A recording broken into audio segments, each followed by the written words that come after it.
Samantala, kaugnay po sa posibleng pagtaas ng presyo ng lokal na bigas ng hanggang mahigit 60 piso kada kilo, kausapin po natin si Agriculture Secretary Francisco Tiu Laurel Jr. Magandang umaga at welcome po sa Balitang Hali, sir.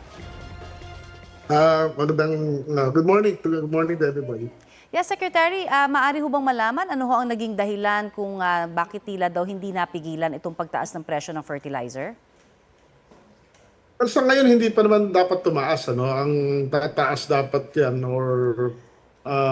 sa next harvest season. This harvest season kasi mura pa yung nagamit na fertilizer. No?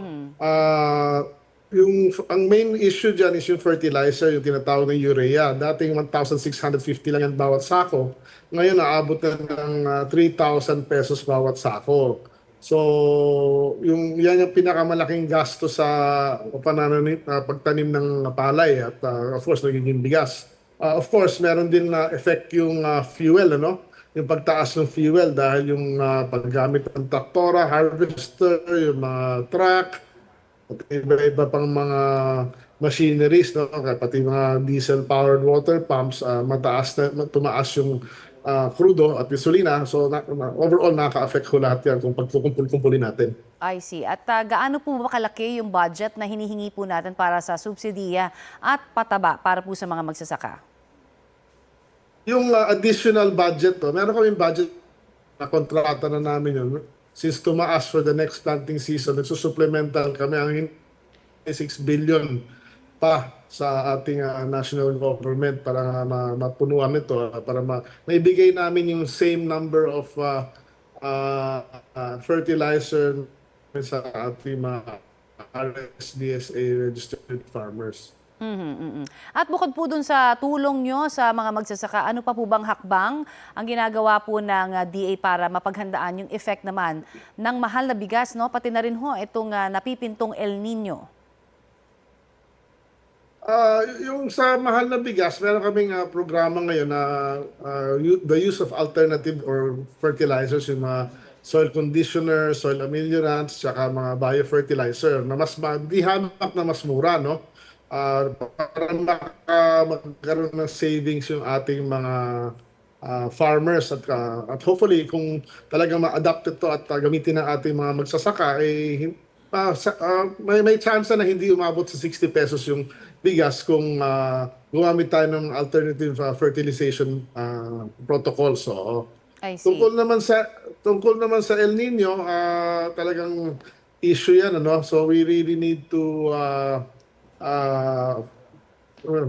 but bottom line, kailangan pa rin natin magtanim at kung maayos naman yung presyo, hindi lang malugi ang ating farmers, tingin ko okay naman tayo sana sa supply. Isang mas mahirap din na sitwasyon yan. Maigi with NIA, para doon sa timing ng pagpalabas ng tubig. Fortunately, ang mga levels ng ating mga dams at mga water impounding is medyo healthy pa naman. So ang medyo may issue tayo sa mga rain-fed areas, But of course, baka tayo yung mga hindi masyadong mataniman ng palay na rain-fed areas, baka yung mga magtanim na lang tayo ng corn or other plants na mas kaya para makakatulong din yun the overall food security or food production ng ating bansa. But Secretary, can we be assured po dun sa supply po ng bigas ngayon ay magiging sapat? At ano po ang plano nyo, na palawakin pa ba yung bentahan ng 20 pesos kaya na bigas? Well, yung sa 20 peso na bigas, yan ang pinaka-importanting ini-expand namin ngayon dahil nga sa sitwasyon, sa krisis na to, talagang hirap ang lahat tayo, At kaya i-roll out namin. Dating may 900 outlets kami, ang target namin i-double kaagad yun to 1,800 outlets. Sa mga outlet nga existing natin, actually, nag-times 3 na yung bentahan natin dun. We're extending opening hours, putting more salespeople. Kasi may mga linya na sinusubukan natin mabawasan yung linya. So, yun ang mga ginagawa natin.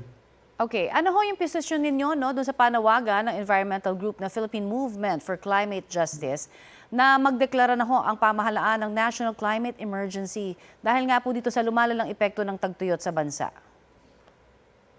Well, it's an idea, no, na tingin ko na pwedeng i-trigger at the right time, no. So technically we in general agree naman with that, but maybe ngayon hindi pa, pero papunta na rin siguro yung tayo ron. Alright, marami pong salamat sa inyo pong ibinigay sa aming oras dito po sa Balitang Hali, sir. Thank you very much for having me. Thank you.